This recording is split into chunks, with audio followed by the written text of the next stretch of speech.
Hi friends, ಎಲ್ರಿಗೂ ನಮಸ್ಕಾರ.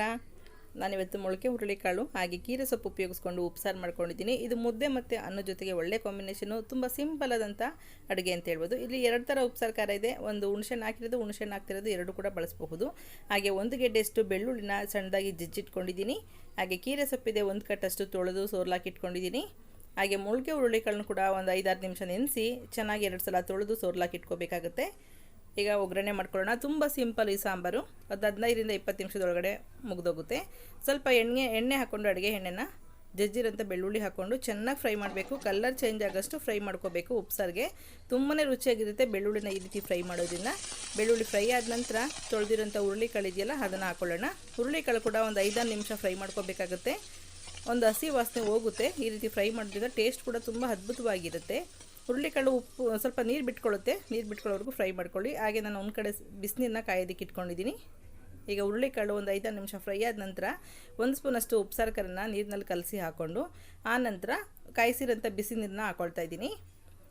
ಚೆನ್ನಾಗಿ ಕಾಳು ಚೆನ್ನಾಗಿ ಕುದೀತಾ ಇದೆ. ಚೆನ್ನಾಗಿ ಒಂದು 70% ಬೆಂದರೆ ಸಾಕು ಕಾಳು. ಯಾಕೆಂದರೆ ಮತ್ತೆ ನಾವು ಕೀರೆ ಸೊಪ್ಪು ಬೇಯಿಸ್ಕೊಳ್ಳುವಾಗ ಪೂರ್ತಿ ಬೇಯುತ್ತೆ. ನೀವು ಕುಕ್ಕರ್ನಲ್ಲಿ ಕೂಡ ಮಾಡ್ಬೋದು, ಆದರೆ ಕುಕ್ಕರ್ಗಿಂತ ಪಾತ್ರೆಯಲ್ಲಿ ತುಂಬ ರುಚಿಯಾಗಿರುತ್ತೆ ಈ ಸಾಂಬಾರು.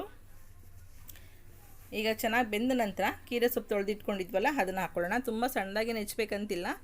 ಹಾಗೆ ಕೈನಲ್ಲೇ ಮುರಿದು ಇದನ್ನು ಪೀಸ್ ಮಾಡ್ಬೋದು. ಸೊಪ್ಪನ್ನು ತುಂಬ ಚೆನ್ನಾಗಿರುತ್ತೆ. ಕೀರೆ ಸೊಪ್ಪನ್ನ ಇಲ್ಲಿ ಬಳಸ್ತಾರಂಥದ್ದು. ನೀವು ಇದ್ರ ಜೊತೆಗೆ ಕಿಲ್ಕೀರೆ ಸೊಪ್ಪು ಕೂಡ ಹಾಕ್ಕೊಳ್ಬಹುದು, ಅಥವಾ ಸಬ್ಬಸಿಗೆ ಸೊಪ್ಪಿದ್ರೆ ಅದನ್ನು ಕೂಡ ಹಾಕ್ಕೊಳ್ಬೋದು.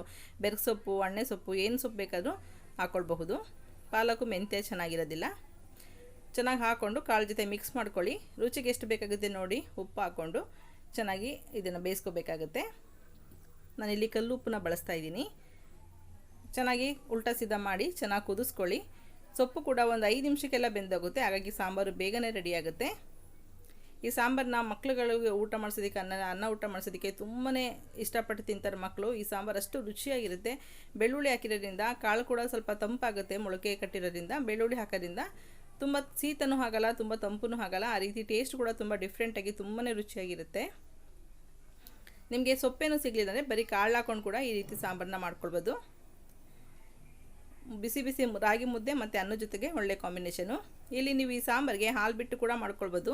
ಹಾಲು ಹಾಕ್ತೆ ಕೂಡ 2 ರೀತಿಯ ಸಾಂಬಾರನ್ನ ಮಾಡ್ಬೋದು. ನೀವೇನೋ ಹಾಲು ಹಾಕ್ಕೊಳ್ತೀವಿ ಸಾಂಬಾರಿಗೆ ಅಂದರೆ ಈ ರೀತಿ ಕುದಿಬೇಕಾದ್ರೇ ಹಾಲನ್ನ ಸ್ವಲ್ಪ ಗಟ್ಟಿ ಹಾಲು ಹಾಕ್ಕೊಂಡು ಕುದಿಸ್ಕೊಳ್ಬೋದು. ಸಾಂಬಾರಿನಲ್ಲಿ ಸೊಪ್ಪು ಕಾಳನ್ನೇನು ಸಪ್ರೇಟ್ ಮಾಡೋ ಅವಶ್ಯಕತೆ ಇರೋದಿಲ್ಲ, ಮತ್ತು ಒಗ್ಗರಣೆ ಮಾಡೋ ಅವಶ್ಯಕತೆ ಕೂಡ ಇರೋದಿಲ್ಲ. ನಾನಿಲ್ಲಿ ಹಾಲು ಉಪಯೋಗಿಸಿಲ್ಲ, ಹಾಗಾಗಿ ಹುಣಸೆಹಣ್ಣು ಖಾರ ಮತ್ತು ಸ್ವಲ್ಪ ನಿಂಬೆಹಣ್ಣು ಕೂಡ ತೊಗೊಂಡಿದ್ದೀನಿ. ನೀವೇನು ಹಾಲು ಹಾಕಿದ್ರೆ ಹುಣಸೆಹಣ್ಣು ಹಾಕ್ತಿರೋಂಥ ಖಾರನ ಉಪಯೋಗಿಸ್ಕೊಳ್ಳಿ. ನಾನು 2 ರೀತಿಯ ಖಾರನ ಮುಂದಿನ ವೀಡಿಯೋದಲ್ಲಿ ಅಪ್ಲೋಡ್ ಮಾಡ್ತೀನಿ. ಓಕೆ ಫ್ರೆಂಡ್ಸ್, ಈ ವಿಡಿಯೋ ಇಷ್ಟ ಆಗಿದೆ ಲೈಕ್ ಮಾಡಿ, ಶೇರ್ ಮಾಡಿ, ಸಬ್ಸ್ಕ್ರೈಬ್ ಮಾಡಿ. ಹಾಗೆ ಹೊಸಬ್ರಾಗಿರೋ ನನ್ನ ಚಾನಲ್ನ ಸಬ್ಸ್ಕ್ರೈಬ್ ಮಾಡ್ಕೊಳ್ಳಿ. Okay bye, thank you.